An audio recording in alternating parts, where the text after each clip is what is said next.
as Christians, we know that we're called to go and make disciples, but sometimes we can still ask the question, all right, what does that look like? I know I'm supposed to share the gospel with people around me, but what does that look like? How do I know if I'm sharing it with the right people? I want to share the word with those who want to hear and will accept it, because none of us really like to be told no. Jesus gives us a parable, and he says in Matthew 13, verse 3, a sower went out to sow.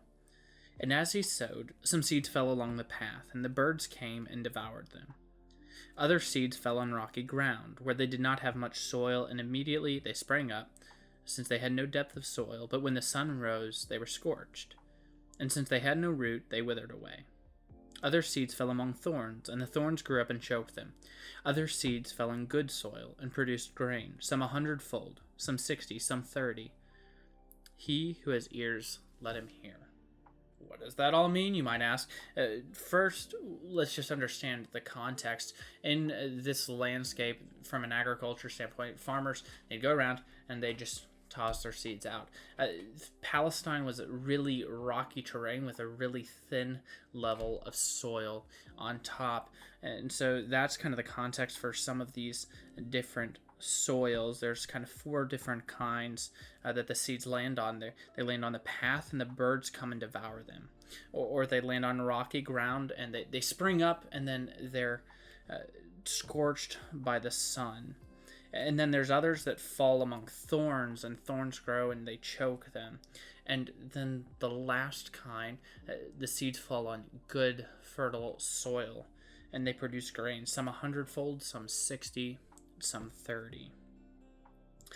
After Jesus said this parable, a lot of other people had questions, including the disciples. They thought, all right, what are you saying here? What does this mean? And so Jesus answers, and he explains in verse 18. Hear then the parable of the sower. When anyone hears the word of the kingdom and does not understand it, the evil one comes and snatches away what has been sown in his heart. This is what was sown along the path. As for what was sown on rocky ground, this is the one who hears the word and immediately receives it with joy, yet he has no root in himself, but endures for a while, and when tribulation or persecution arises on account of the word, immediately he falls away. As for what was sown among thorns, this is the one who hears the word, but the cares of the world and the deceitfulness of riches choke the word, and it proves unfruitful. As for what was sown on good soil, this is the one who hears the word and understands it. He indeed bears fruit and yields, in one case 100-fold, in another 60, and another 30. When we hear all of this and think about, all right, who are we supposed to share the gospel with? As we go, whatever groups we're interacting with, whatever people we're around, we ought to be sharing the gospel, not just with our words, but in the way we live. We should be walking around throwing out seeds. Some of those will land on the road. They'll come and be devoured. Some of those will land in rocky soil. Some of those will land among thorns. But some will land on good, fertile soil. We scatter seeds, not worrying just about, all right, okay, I can only scatter seeds in perfect, fertile soil. But we walk and we scatter seeds. And then we see that there's a difference in what the reward is. Not all fertile soil yields the same fruit. Some 100-fold, some 60, some 30. It's going to look different for everyone. Some people make disciples of just a few, while others hundreds and thousands. It's not a comparison game of who made more disciples, but about faithfully throwing seeds out. We don't choose where they all land or what happens to them, but our job is to just lay the seed. And I want to read from 1 Corinthians 3 that Paul he talks more about this and how it's not about us growing the seeds. Our job is to throw the seeds. And he says in verse 5, what then is Apollos? What is Paul? They're servants through whom you believed, as the Lord assigned to each. I planted, Apollos watered, but God gave the growth.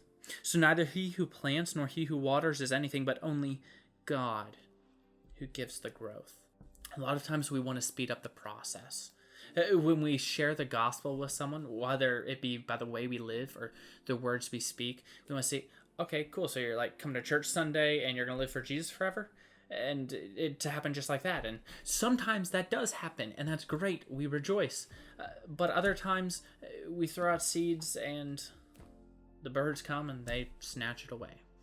Other times we do that. We throw seeds and they're excited. They come and then they realize everything that it will take to continue to follow Christ and persevere, and it fades away. Or yet others who, they hear the word, they understand what you're saying, but the allure of riches and worldly things is too great for them to turn towards Christ. Yet still some seeds, those fall on the fertile soil. Those take time, and we aren't the ones providing the growth. We share the gospel, but God is the one who does the growing work in their hearts.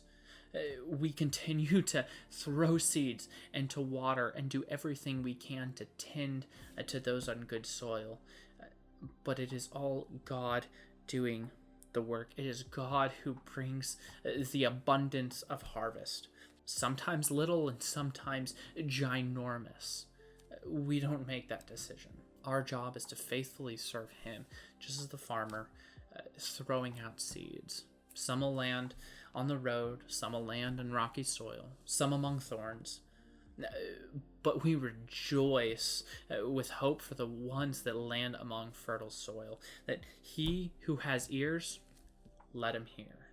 And we rejoice in the abundance of the harvest that comes when God gives the growth, knowing He'll come back for the harvest, so we labor on. That leaves me with one question for you.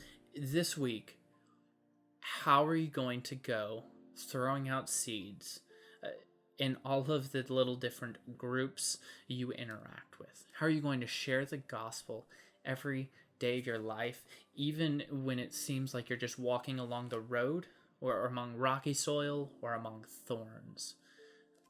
How are you going to be spreading the seeds? And how are you going to rely on God to give the growth? If you don't know what that looks like, if you have questions about how to persevere in that, we would love to glorify God with you in the growth that He is doing while we continue just throwing seeds and knowing that He is the only one who gives the growth.